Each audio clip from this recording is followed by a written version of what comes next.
చిత్తూరు జిల్లా గంగాధర నెల్లూరు నియోజకవర్గం కేంద్ర చిత్తూరు పుత్తూరు జాతీయ రహదారి పక్కనే ఉన్న నివానిధిలో ఇసుక అక్రమ రవాణా సమాచారం అందుకున్న తహసీల్దార్ చంద్రశేఖర్ సిఐ వాసంతి ఆదేశాలతో పోలీస్ సిబ్బంది చేరుకుని నివానది సమీపంలోని శ్మశానం పక్కనే రహదారికి అందుబాటులో ఇసుక డంపింగ్ మరియు పొదలలో దాచి ఉంచిన నెంబర్ ప్లేట్లు లేని 2 ట్రాక్టర్లు ఒక విటచ్లను సీజ్ చేసినట్లుగా మండల రెవెన్యూ అధికారి చంద్రశేఖర్ తెలియజేశారు. ఇసుకను తరలించడానికి అనుమతులు ఉన్నట్ట లేనట్ట నెంబర్ ప్లేట్లు లేని వాహనాల కారణంగా రోడ్డు ప్రమాదాలు జరిగితే బాధ్యత ఎవరు వహిస్తారంటూ ఆందోళన చెందుతున్నారు గ్రామ ప్రజలు.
లోకల్లో నాయకులు ఎవరైనా ప్రోత్సహిస్తున్నారా?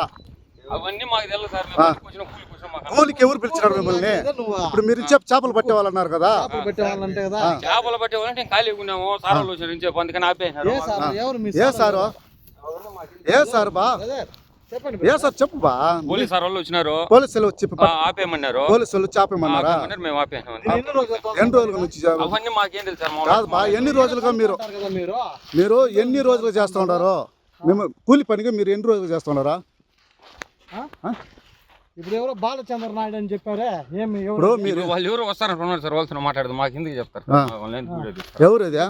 సంవత్సరం ఏముంది చెప్ప.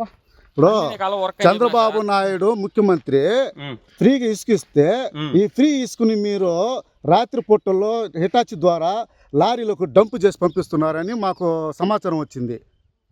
అదే సార్, వాళ్ళు వస్తారు. ఉన్నాను సార్. ఎవరు అది చేయించే వాళ్ళు వస్తున్నారు? ఎవరు వాళ్ళు చేయించే వాళ్ళు? ఎవరు చెప్పు, ఎవరు చెప్పు బా. మాకేం తెలుసు సార్, మేము చెప్పి మేము కూలికి వచ్చినాం సార్. మమ్మల్ని ఏం చేయమంటారా? కూలి గీలి ఇప్పుడు ఉన్నాము. ఇప్పుడు ముఖ్యంగా మనకు ఈ వేల్కూరు రీచ్ దగ్గర అదే పనికి ఒక రోడ్డు తయారు చేసుకొని ఇసుక డంప్ చేసినారు. నాకు సాయంత్రం 6 గంటలకు ఇన్ఫర్మేషన్ వచ్చింది. ఎమ్మెల్యే గారు కూడా ఫోన్ చేసినారు. వచ్చి ఇన్ఫర్మేషన్ వచ్చిన వెంటనే సిఐ గారికి కూడా తెలియజేసినాము. సిఐ గారు వాళ్ళ పోలీస్ సిబ్బంది అంతా పంపించినారు. తర్వాత ఈడ వచ్చి చూస్తే పరిస్థితి ఒక ఇటాచి ప్లస్ 2 ట్రాక్టర్లు సీజ్ చేయడం జరిగింది. వీటిని మనం చట్ట ప్రకారం చర్యలు తీసుకుంటాము. అవి ఇంకా ఎవరికి అని చెప్పి మనకు వివరాలు వెల్లడి కావాల్సి ఉంది. ఈ వివరాలన్నీ కూడా మనం ఇప్పుడైతే సీజ్ చేయడం జరిగింది. రేపు పేపర్ మీద పై అధికారులు కూడా తెలియజేస్తామని ఇందు మూలంగా తెలియజేసుకుంటున్నాం. ఇసుకని ఏం చేస్తారు సార్? 300 ట్రిప్పులు ఉన్నాయి. ఇసుకని ఇంకా అధికారులు దృష్టికి తీసుకుపోయాక వాళ్ళు ఏం నిర్ణయం తీసుకుంటే దాని అట్లా చేద్దాం సార్. గత 4 రోజులు జరుగుతుంది సార్ ఇది. రాత్రుల్లో వాళ్ళు పంపిస్తూ ఉంటారు. మీ తలారికి విఆర్ఓకి ఆర్ఐ తెలియకుండా జరుగుతుంది సార్. ఇది మా దృష్టికి అయితే ఇప్పుడే వచ్చింది. ఇది కొత్తగా వేసిన రోడ్డు, ఇది ఎవరికి తెలియకుండా జరిగింది. తెలిసింది కాబట్టి ఇప్పుడు తెలిసింది కాబట్టి వచ్చినాం మేము.